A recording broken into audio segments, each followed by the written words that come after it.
పాతకాలపు అందమైన ఊరిలో చిన్న చిన్న ఇళ్ళు, పెద్ద పెద్ద చెట్లు, అందమైన పచ్చటి పొలాల మధ్య శ్రీరామపురం అనే గ్రామం ఉండేది. ఆ గ్రామంలో సుజాత అనే వృద్ధురాలు తన కుమారుడు రాము, కోడలు వసంతతో కలిసి ఉండేది. సుజాత చిన్నతనంలోనే ఎన్నో కష్టాలు అనుభవించి జీవితాన్ని బలంగా జీవించడం నేర్చుకుంది.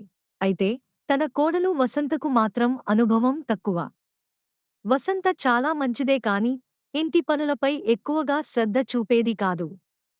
తను చదువుకున్నది ఎక్కువ, పట్టుదలతో ఆలోచించే మనస్తత్వం. ఇంట్లో పనులు చేసేవాళ్లు ఉంటే ఎందుకు కష్టపడాలి అనే అభిప్రాయం.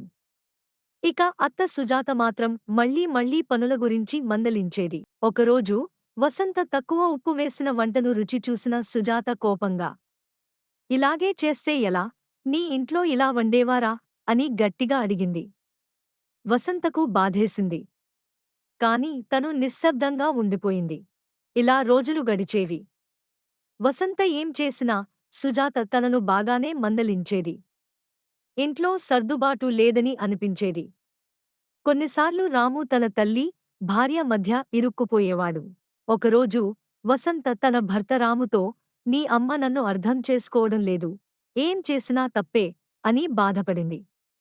రాము నవ్వి, అమ్మ మనసును అర్థం చేసుకోడానికి ప్రయత్నించవా? ఒకసారి ప్రేమగా మాట్లాడి చూడు అని చెప్పాడు. ఒకరోజు గ్రామంలో పెండ్లి వేడుకలు జరిగాయి. వసంతకు కొత్త ఆలోచన వచ్చింది. అమ్మగారు, మీరు చాలా బాగా వండతారు. పెండ్లికి మా ఇల్లు ప్రత్యేక వంటలు చేయిస్తే బాగుంటుంది. నాకు నేర్పండి అని అత్తను అభ్యర్థించింది. సుజాత ఆశ్చర్యపోయింది. ఇది వసంతలో వచ్చిన మార్పా? అత్తా, కోడళ్ల మధ్య స్నేహం మొదలైంది. వసంత నిదానంగా వంటలు నేర్చుకుంది. అత్త చెప్పిన పద్ధతుల్ని గమనించింది. ఒకరోజు సుజాతకు తీవ్రమైన జ్వరం వచ్చింది. వసంతే ఆమెను చూసుకుంది. వేడినీరు పెట్టి, మందులు ఇచ్చి, మంచం వద్ద కూర్చుని కథలు చెప్పింది. సుజాతకి తన కోడలిపైన ప్రేమ పెరిగింది. ఒకరోజు వసంత తయారుచేసిన అన్నం తిని సుజాత, ఇప్పుడు నా పద్ధతిలో వండింది కదూ అని ప్రశ్నించగా, వసంత నవ్వి, అమ్మగారు, మీ ప్రేమతో నేర్చుకున్నాను అని సమాధానం చెప్పింది.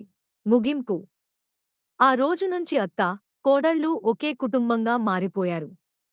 అత్త తాను నేర్చుకున్న అనుభవాలను కోడలికి నేర్పింది. కోడలు అత్తను స్నేహంగా చూసుకుంది. నీతి: సంబంధాలలో ప్రేమ, ఓర్పు, గౌరవం ఉంటే ఎలాంటి విభేదమైనా తొలగిపోతుంది.